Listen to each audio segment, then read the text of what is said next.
through storms, unshaken, unbowed. Through trials and verdicts, still standing proud. A titan in the tempest, against the raging crowd. He's got a vision for the future, gonna shout it loud. Change in the wind, it's coming fast. A new foundation built to last. Cryptocurrency's the key, make the big switch. Power to the people, time to teach the rich.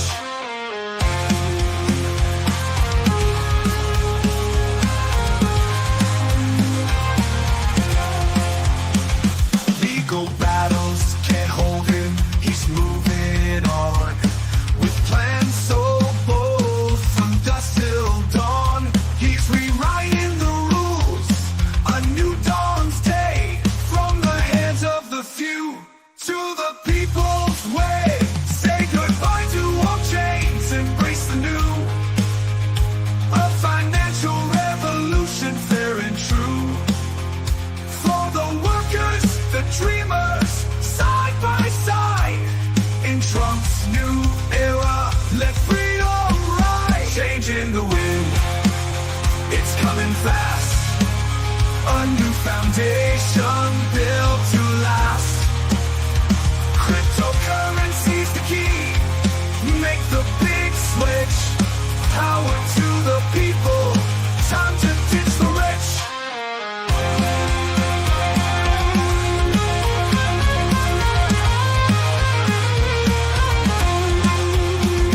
He's a fighter, a leader with a plan to share. A world of justice, well spread fair. Forget the old guards, the time is done. Under the banner of Trump, we all have won. So here's to the future, bright and clear. With Trump at the helm, with nothing to fear. The chains will break, and we'll all see a new world for you, a new world for me. Welcome, everyone, to the Crazy Cryptonaut channel. I am Zester, and thank you guys so much for joining me.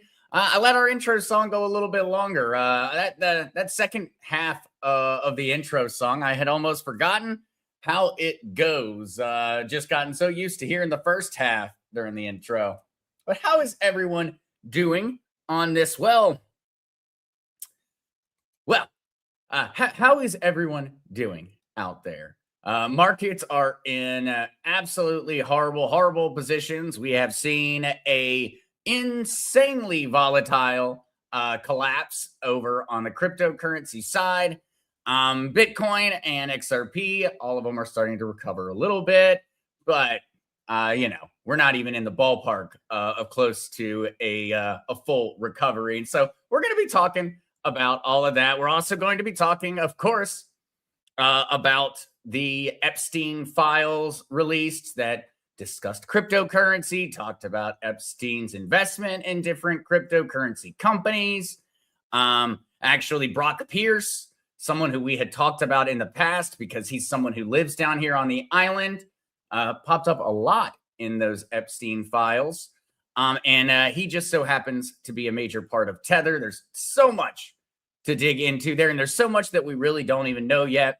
So we're going to kind of go through the crypto side of the Epstein files, what we're aware of at the moment, what statements have been made, things like that. But how is everyone doing? I hope that folks are still having an awesome Friday. And for those out there that do have a large portfolio, I hope you're managing to either remember the long term or you're managing to avoid looking at the charts today. Good morning, D. Flynn. First on the like button. Thank you so much, D. Flynn. Good morning, Mile High Trish. Happy Friday to you. D. Flynn, I thought I was so smart picking XRP's bottom at $1.55. I've been humbled. D. Flynn, not at all. You jumped in and, well, look at the prices right now. XRP has currently bounced back up to $1.52.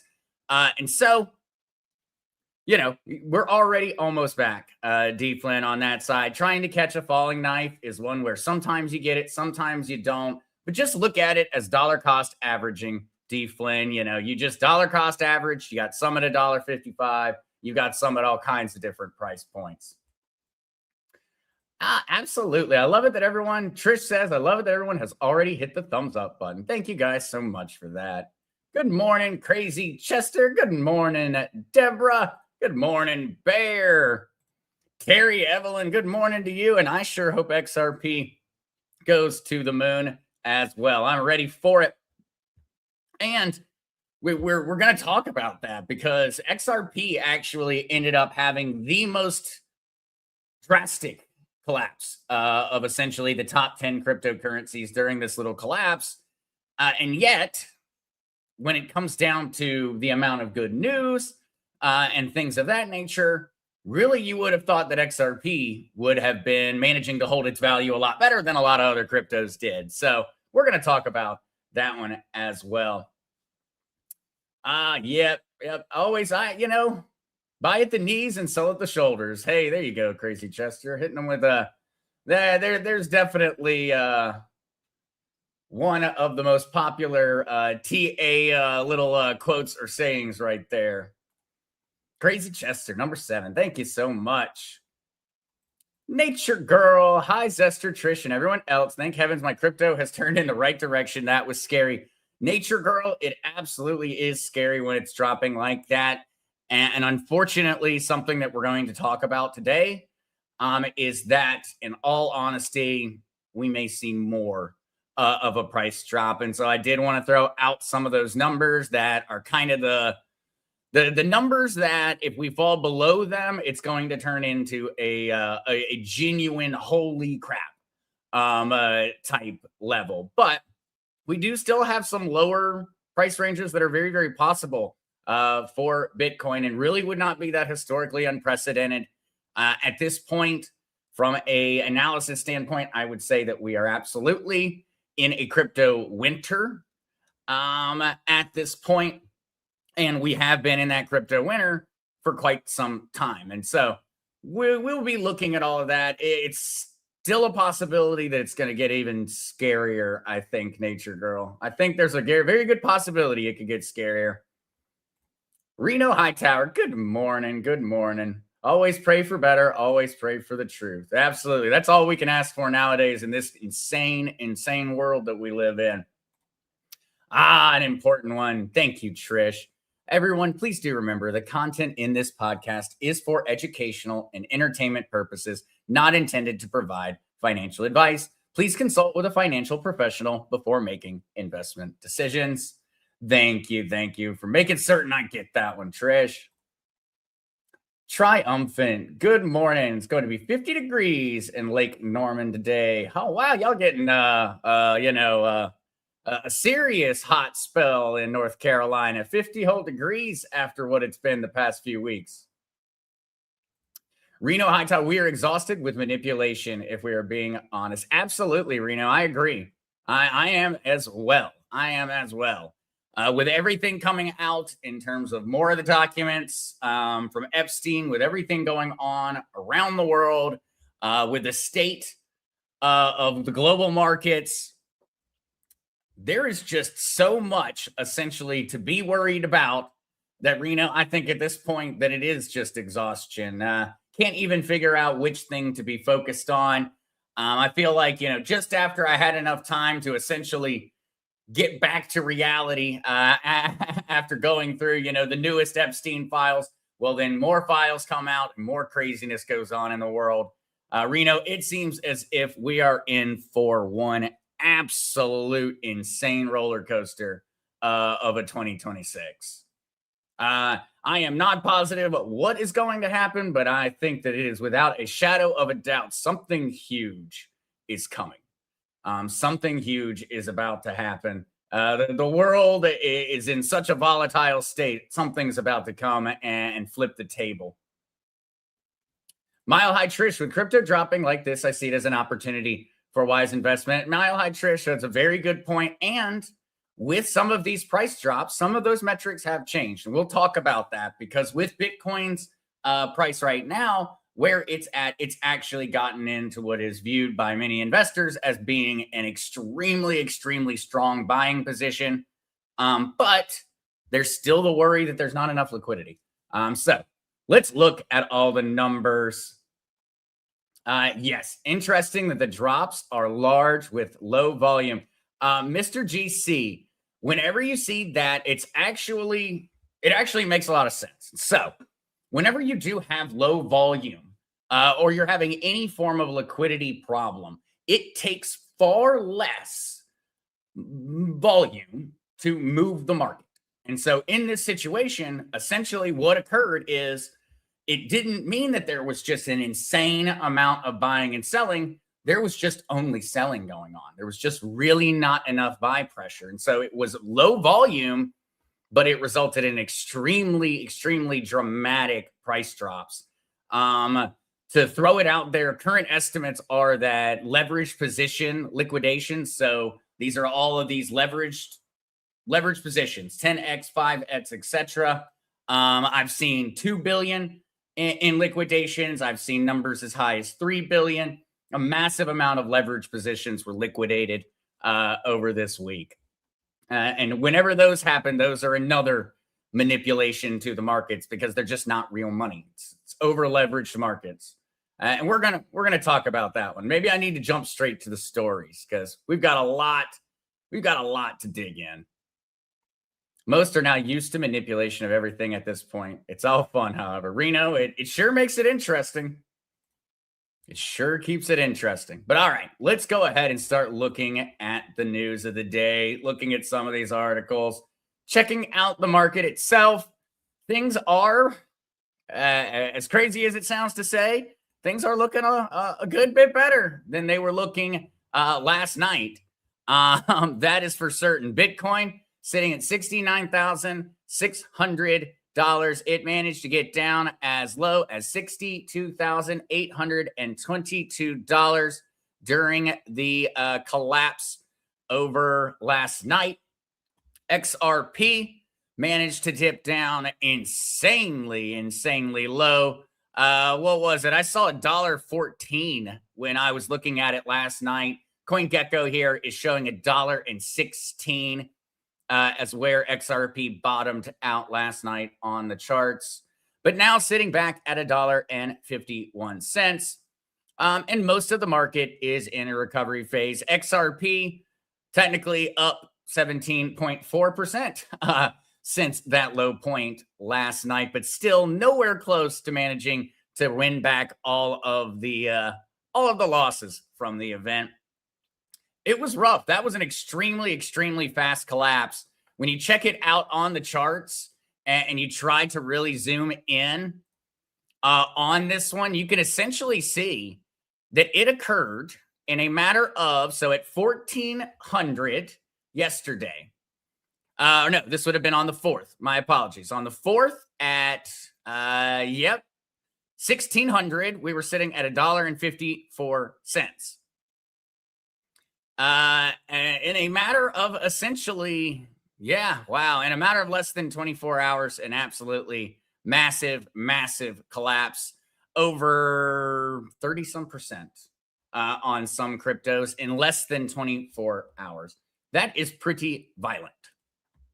And well, what is everybody saying about it? Bitcoin sells off amid crypto winter. What investors need to know. Some of these we've already talked about, but some things that I think are important as heads up to everyone is what are the talking heads throwing out? What are they discussing? What are some worst case, best case scenarios? Barry Bannister, chief equity strategist at Stifel, wrote that Bitcoin could bottom out at around $38,000.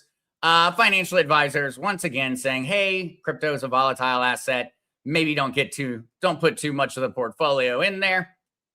But the digital asset has fallen 50% from its recent high in October, where Bitcoin peaked around 126,000, down more than 10% during trading on Thursday. Barry Bannister said that it could ultimately bottom out at around 38,000 or down 70%. Now, where he is getting this number and this guess from is from looking at previous boom bust cycles in cryptocurrency, where typically that price retraction, whenever a new all-time high is established, is somewhere around 70 to 80%, depending upon which of the different years that you go back in time and look at. So that's where he's picking that number from. And that's why I said that there still is an overall worry. If the market repeats as it has in the past during events like this, there's still a possibility of a lot more downward action. And so to place that into relative terms, $38,000 Bitcoin would mean XRP is well below $1. Once again, we may actually be at $38,000 Bitcoin. XRP may be back down in the 60 to 70 cent range. Which is quite the opportunity to be getting some if we do end up going that far down. But we will just have to see. All right. He says, and he reaches this conclusion based on trends and price movements during past Bitcoin super bears or periods of steep downturns. He says this is not a bull market correction or a dip, according to Matt Hugin, Chief Investment Advisor at Bitwise Asset Management, a crypto money manager. It's a full-bore 2022-like Leonardo DiCaprio in the Revenant style crypto winter, set into motion by factors ranging from excess leverage to widespread profit-taking by OGs. OGs meaning original gangsters, aka early investors into Bitcoin or different cryptocurrencies. All right.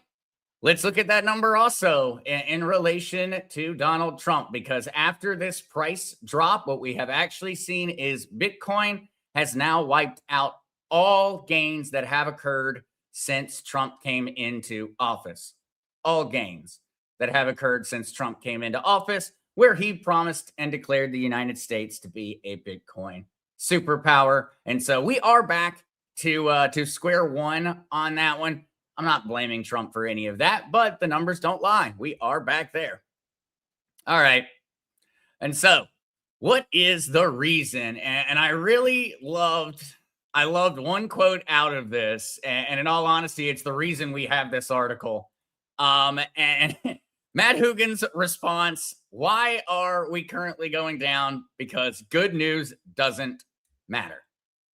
In the depths of a crypto winter, as seen in 2018 and 2022, for example, according to Hugin, saying that it just does not matter how good the news is. It does not matter how the positive inflows into XRP ETFs continue to break records. It doesn't matter how institutional adoption is at its highest levels possible. It doesn't matter that we're finally getting framework and establishment for really making crypto and blockchain technology legitimate. His argument is that it just does not matter. And that it doesn't matter how much good news we have. Essentially, we are going to need to live through this. We are going to need to retrace back down to previous price points. And then we're going to need essentially a catalyzing event that's going to slap the crypto market on the butt and get it back and running again. He points towards these to a few things that, well, we've always talked about. He points to the, where has he got it in here?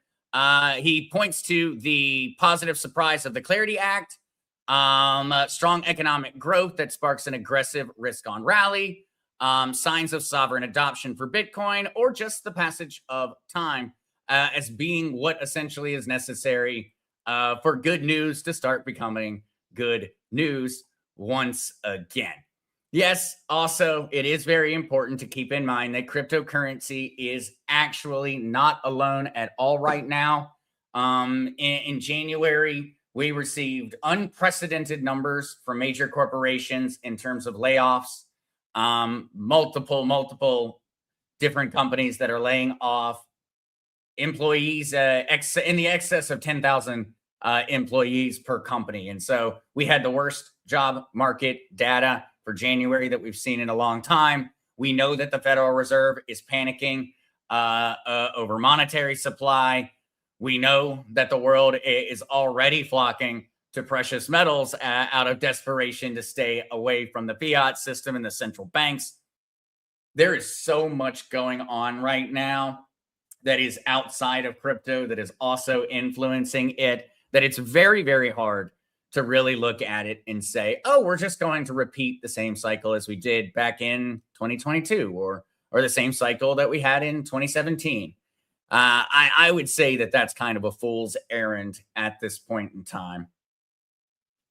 But what is everybody else thinking about their cryptocurrencies? Are folks going and looking at your portfolios today? Who out there has already, I don't know, put a shot of whiskey in their coffee mug this morning and decided to refresh the portfolio page? I know personally myself, I have not looked at my portfolio at all. As a matter of fact, when I started to see and I got some notifications as the markets were beginning to really, really, really collapse. Since then, I have not looked at my portfolios again, but I've done a little mental math. I know about how much pain has occurred. What are y'all going through on that one? What are your thoughts? What's your coping mechanism for that one? Good morning, Deborah. Good morning. Musical Lady, look at it as a great sale to add to our already XRP stash. I do want to add to my existing stash. Absolutely, Musical Lady. And I have still a very, very small amount of stable coins that I had left over to the side to be making purchases with. At this point, Musical Lady, I just wish I had, I wish I could, lease a kidney out or something to get some more funds to pump in as these prices continue to be this low. All right.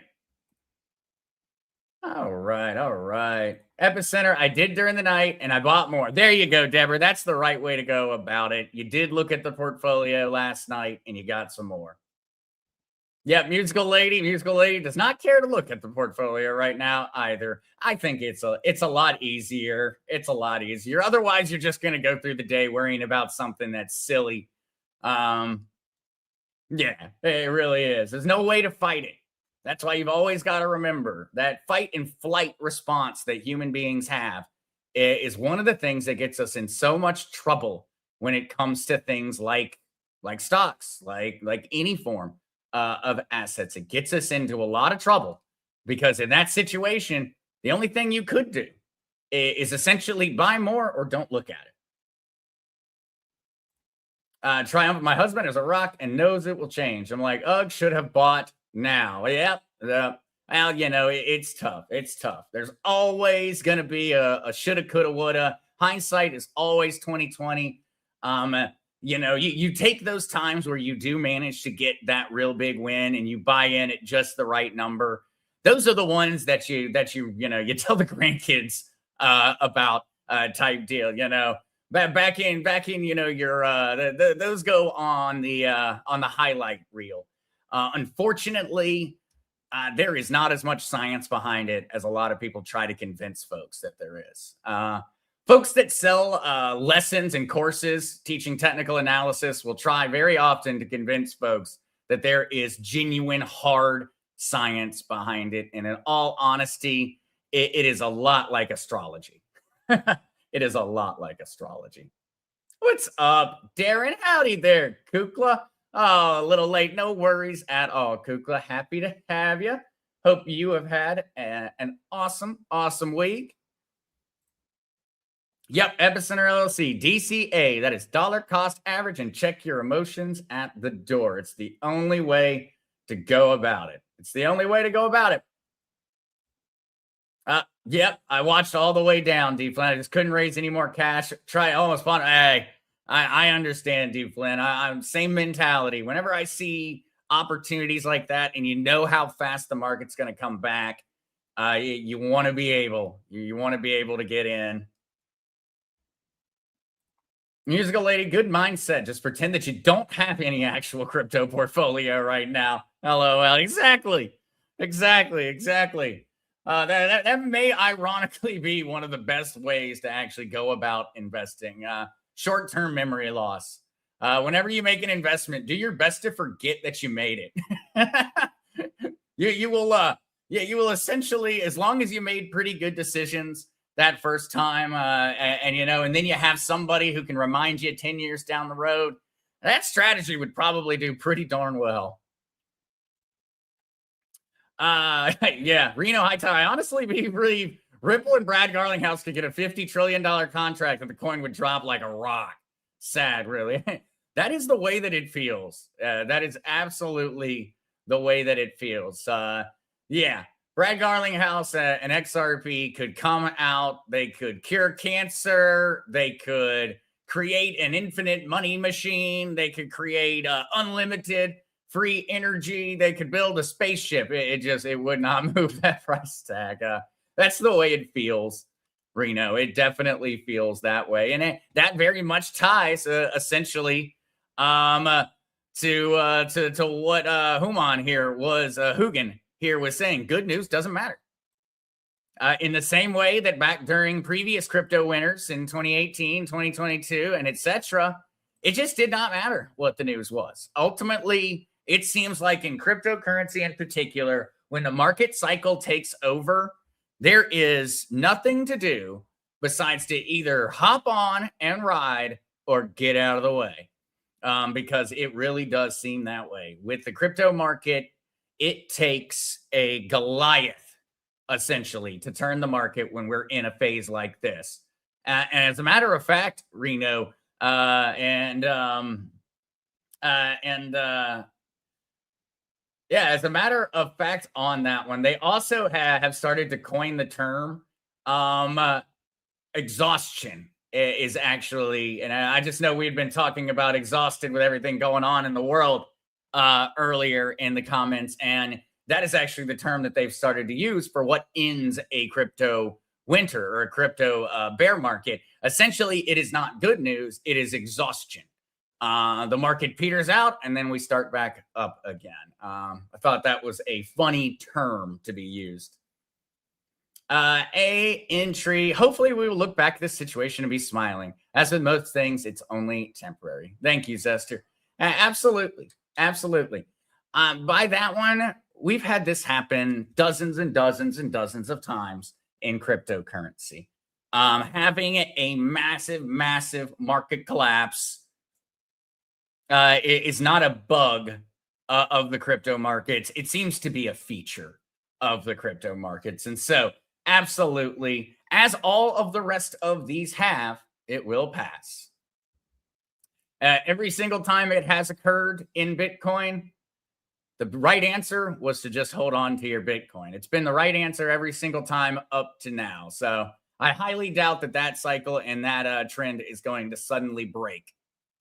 But let's start talking about an interesting one and all the information around crypto and the Epstein files.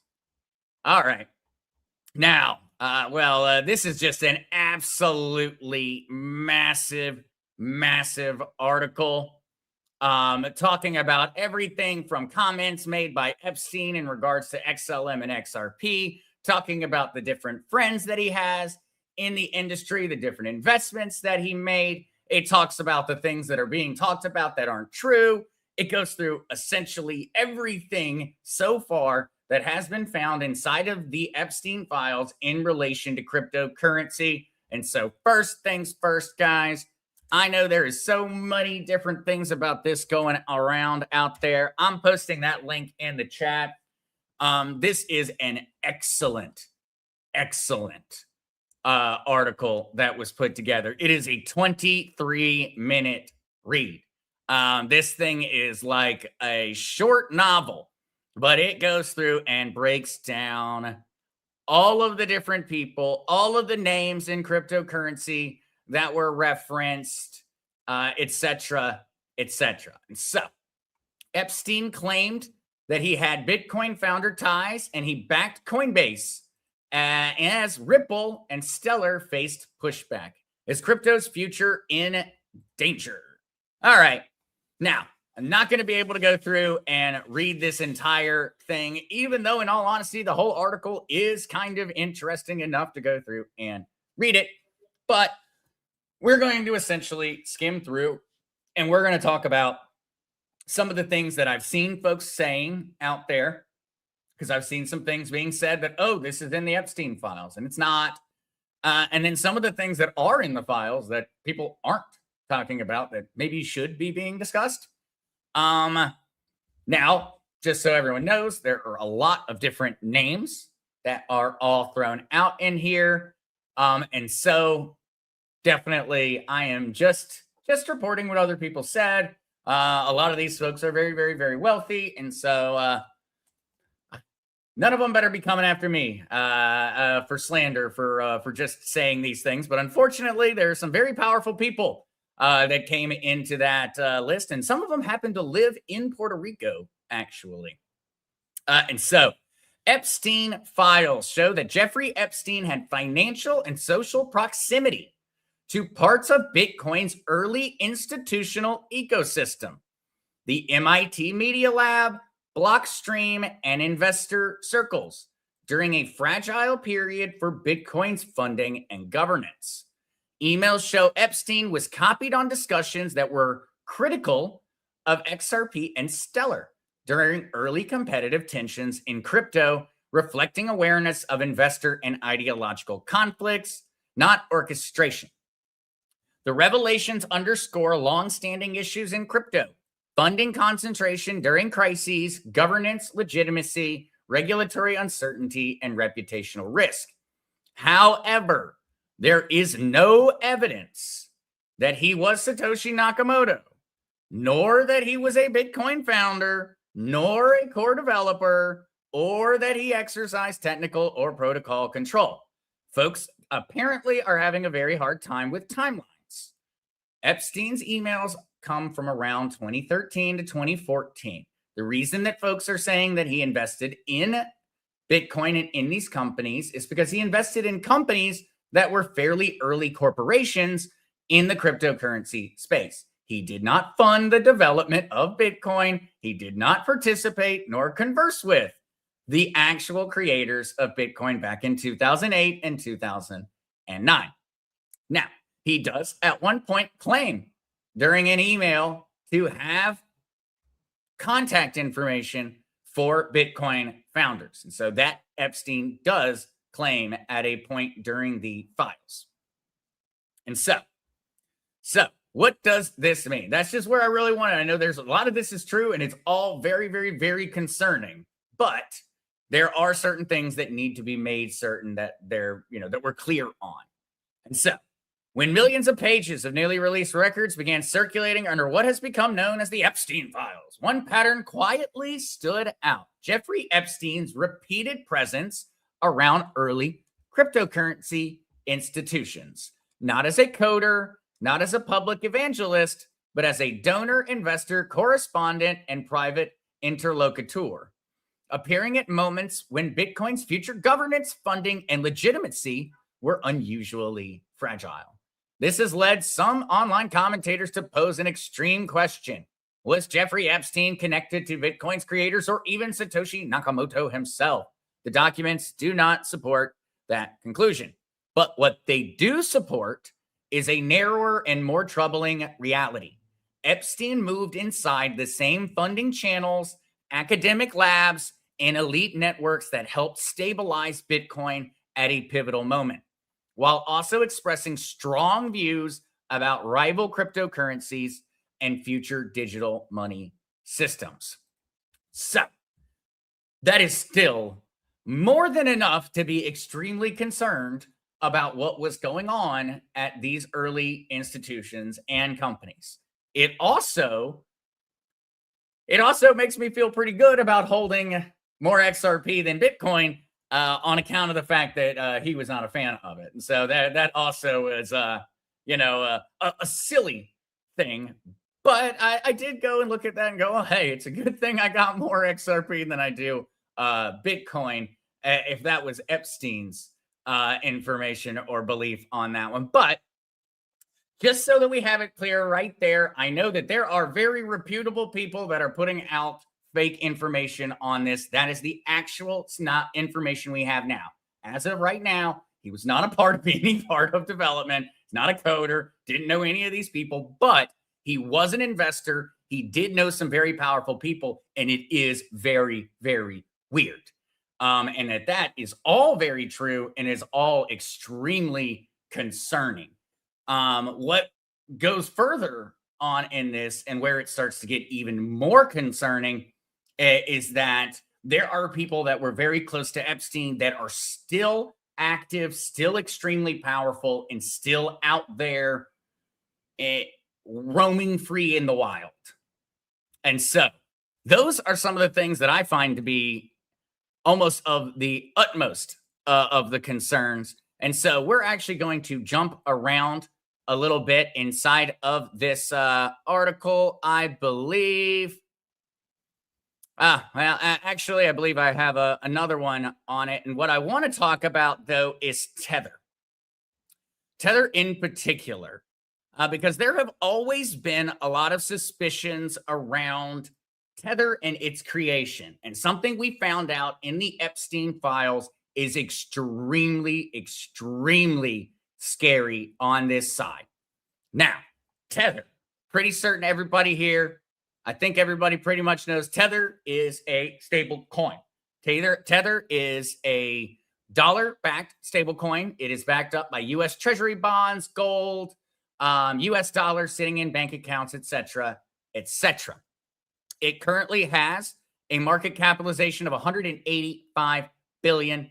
That means there are $185 billion worth of U.S. Treasuries, gold, dollars sitting in a bank account backing this thing up.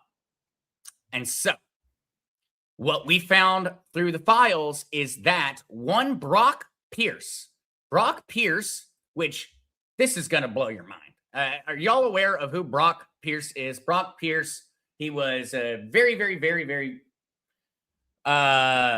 famous investor in terms of early cryptocurrency. He's a very big name in the cryptocurrency space.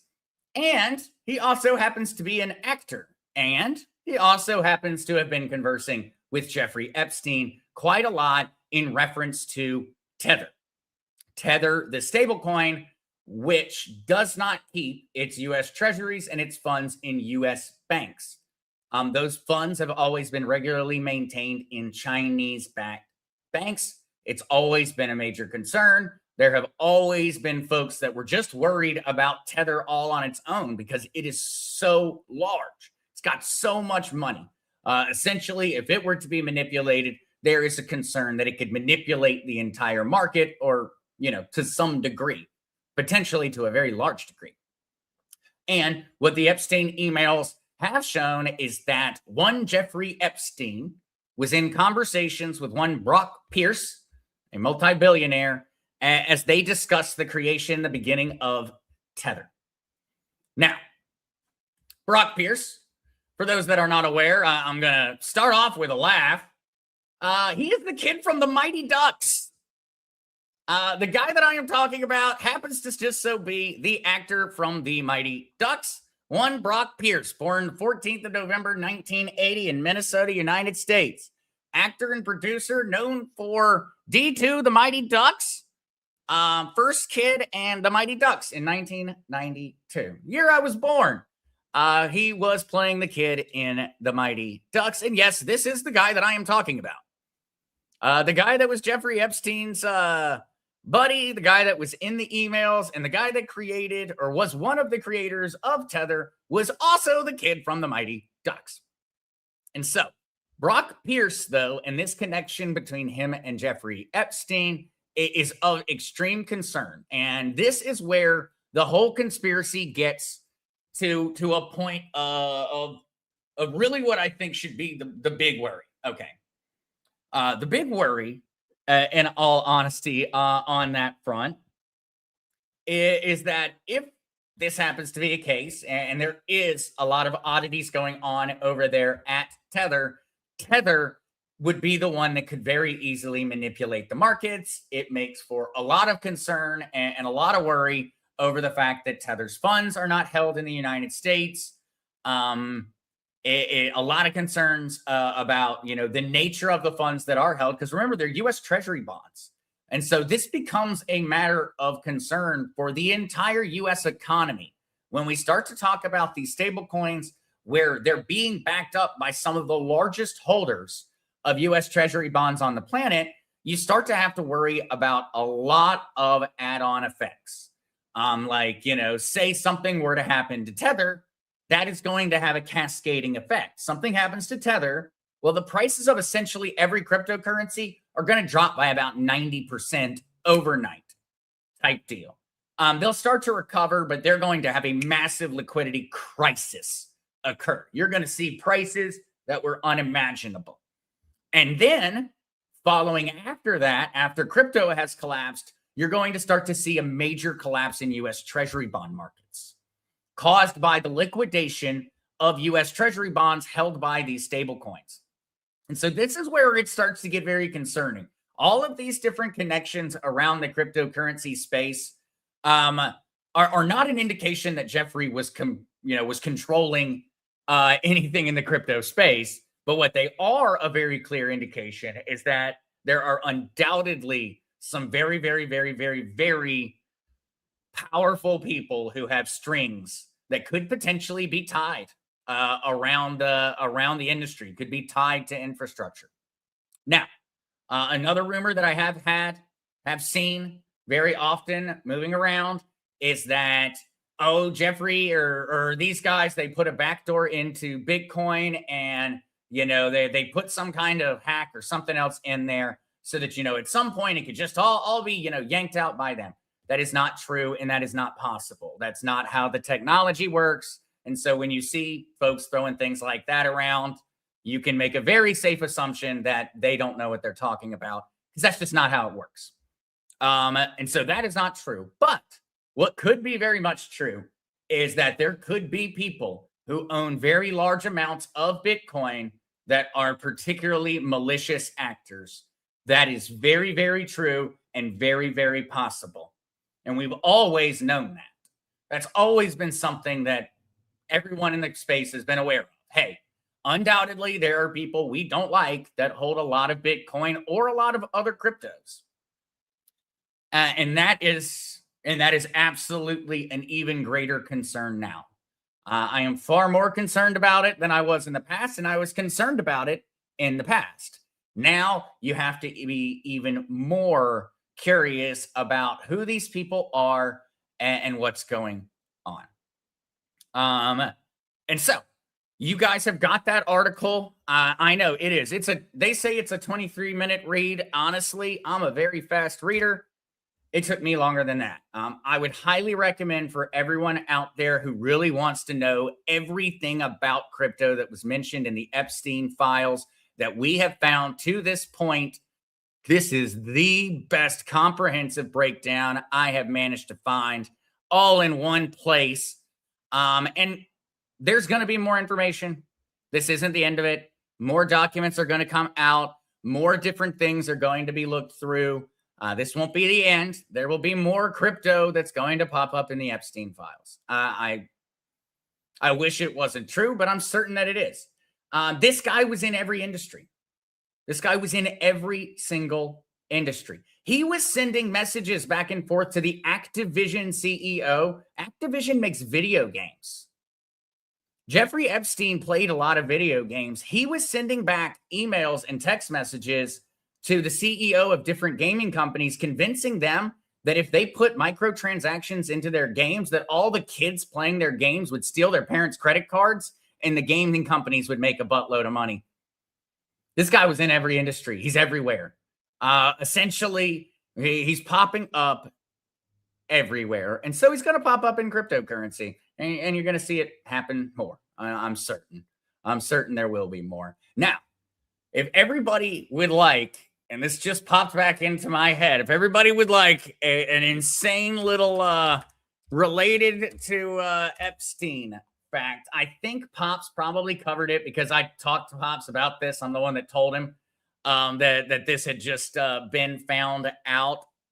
And so I imagine that he did mention, but have y'all heard that actually Jeffrey Epstein's video game accounts continued to be played and continued to make purchases after 2019?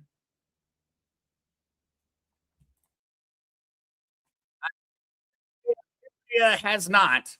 There's an excellent video here that Asmongold put out just 4 hours ago this morning, where through tracking his accounts, it was found that Jeffrey Epstein's Fortnite account was making purchases on his account a few weeks after he supposedly did not survive that sell.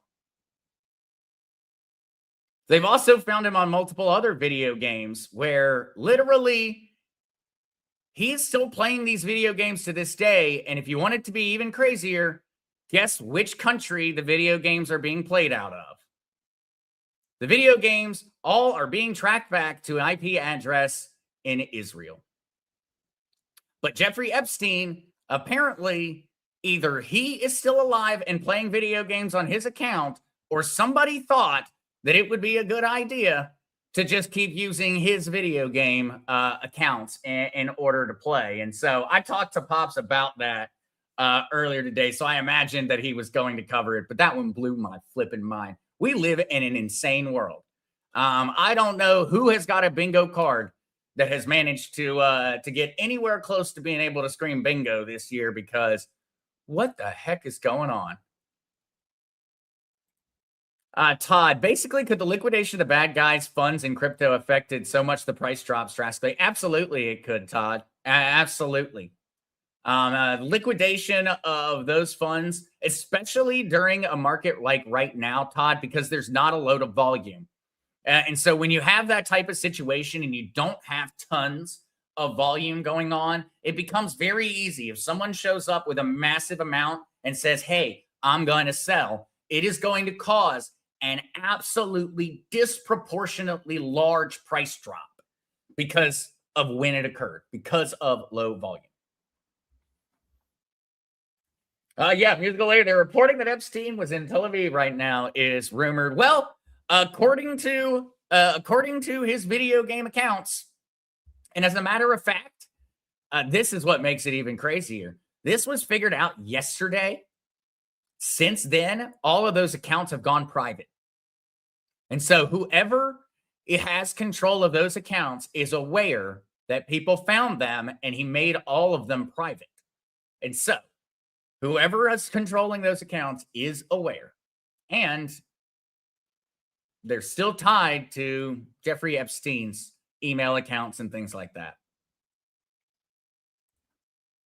I think he is still alive too, Kukla said. Too many facts showing he is. Yeah, right now, guys, and essentially with everything going on in the world, I keep my hat close.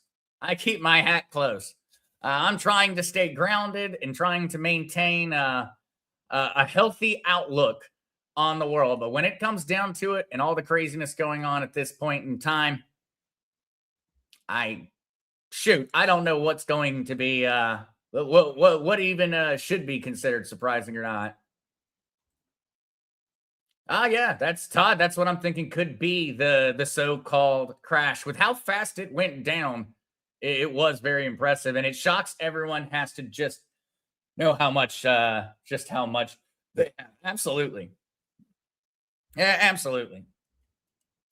Hey, remember, when it comes to purchasing cryptocurrency, it did not sit there and ask, morality questions. It did not go through and ask a lot of those different types of questions. Yep, distraction while the financial world collapses. Right now, we are facing collapses all over the place. The financial world is very obviously collapsing. We're seeing that in job markets. We're seeing that in monetary supply. We're seeing that everywhere. In terms of the global order, any form of global peace, which is very, very important for growing economies. Right now, what part of the world can you find that does seem to be in a seriously or a solid, stable position? There really isn't anywhere to find that is currently. We're more divided in domestic fashions than we've ever been. We're more divided internationally than, in all honesty, that we've been since the very depths of the Cold War, possibly more at odds than we even were then. Yeah, entry. I don't know what we're supposed to be distracted from at this point. They've got the puppet show going on over here, but they don't have just one hand working in the background. There are, it looks like a Hindu goddess, Shiva, the one with, 50 arms type deal. For we wrestle not against flesh and blood, but against principalities, against powers, against the rulers of the darkness of this world, against spiritual wickedness in high places. Ephesians 6:12. That's a very, very good one, Deborah. I like that one. Absolutely. Trish responding to Reno, the evil in this world is more obvious than ever. Yep. Central casting.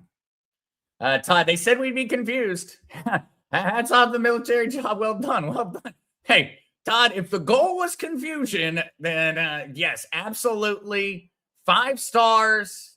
Everybody gets their gold sticker for the day and a lollipop because, yep, confusion. If that was the goal, I would say they're hired. They are more than accomplishing that goal. Maddie B, will financial collapse be problematic for us, or will it happen simultaneously?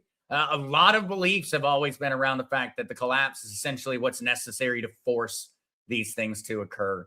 There's always been a very, very, very, very, very vocal group that have always viewed collapse as being essentially the only way to undo the entrenched corrupt system.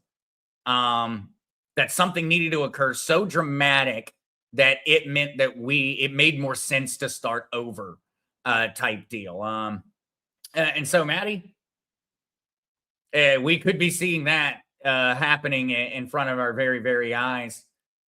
Something that is very, very important, though, to remember and to throw everyone a historical example of when we see economic collapse.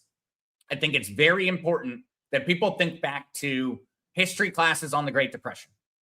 People very regularly essentially believe that the Great Depression was just like one day everybody woke up and it's the Great Depression. That is not how that worked. It was a decade of collapse. It was a decade of collapse. That's really what occurred. Now, we all think about the Black Friday and Black Monday. We think about those historical events that we were taught about in our civics class, and we very regularly associate them as being, oh, that was the Great Depression. That made it happen. That's not really how it happened. The stock market collapsed for years. Unemployment numbers skyrocketed for years. Ultimately, collapse when it comes to global markets is not like that. It is a continuous occurrence of negative events. It is drop and drop and drop and drop and drop. And remember, we know when we were in an economic depression or recession, not when we are in it. We know after. That's how those things are actually calculated. Those economic numbers are essentially never usable in the present. Hindsight is always 2020 on these things. Right now, in all honesty, we could be in the midst of the Great Depression 2.0. We could absolutely be sitting there right now. And in 20 years' time, people may have said, hey, Great Depression 2.0 started in 2022. And in all honesty, that would not be odd if you look at the same way these things have been done in the past. Todd, I've had eggs less scrambled than my brain at this point. I agree. I agree. At this point, yeah. No, they just pureed those scrambled eggs at this point. They are more of a puree. Yeah, there's so little proof of anything, and when you think you got some proof, there's something else to tell you not so fast. Absolutely. Triumphant 2024. Transfer of wealth is coming. The wealth of the wicked is being stored up for the righteous. Proverbs 13:22. Hell yeah, yes. That's why it's a good idea to have physical metals. Yep. Epicenter, no, absolutely. Even when full tokenization is in effect, I do not ever intend on giving up all of the physical metals. I absolutely plan on having a lot tokenized, but I have no intention of handing everything over. I'm going to be holding on to stuff. Yeah, I expect everything has to decide. Did anyone get to vote on this decision? Yeah, I don't know who made all the decisions when it comes down to how everything works in this world and some of the things that our society decided on, but I know that nobody asked for my opinion on it, and I darn sure didn't get a vote. I know. All right, though. All right. Yeah. Who was aware of that? How many people were aware that the multi-billionaire crypto guy that is popping up in the Jeffrey Epstein files was also the child actor from the Mighty Ducks? I thought that might be my fun fact of the day. Blow a few folks' minds on that one. How crazy the world genuinely is. And yes, Brock Pierce also here. There have always been a lot of questions about Brock Pierce's connections to early Bitcoin development. That is far more likely, in all honesty, that there were more funding conversations that occurred between Brock Pierce and other early adopters of Bitcoin. I know it's coming. I had that credit card zeroed out the other day, and the first line on the room was discharged by order of the federal government. Heck yeah. Oh, debt. There are so many things that I am looking forward to. Wiping out of all of the BS debt being a major one. All right, though, guys. That pretty much covers it. We're about to hit the hour point. We've got a ton of insanity going on in the world. I really don't have any doubt that it's not going to get even more insane in the coming weeks. As a little final update, though, it does appear crypto markets are on rebound. Bitcoin back above $70,608 at this point. I think, though, Deborah, you've got the best advice out there for myself and for everyone else. Deborah says, thank you, Zesta. Thank you, mods. Have a fabulous day. All touch some grass and take some deep breaths. I agree, Deborah. I think we all need to do that. Matter of fact, I'm trying to make certain that I get done early with work today. I need a break. I think I'm going to go out, go on a walk, go to the beach, go do something. Just go do something. If anything, maybe I'll just go do nothing. Try to find some kind of show on Netflix, or maybe I could catch up with a Fallout TV show. Something like that. Something where I can turn the brain off for a little while. But all right, guys. Love you all. Thank you so much for joining me this morning. I will be back at 11:30 a.m. Eastern Standard Time on Monday. And so hope to see you then. I hope we're looking at a very, very different market by then, but I don't know if I'd bet any money on that. So everyone, stay relaxed. Have an amazing weekend. See you soon.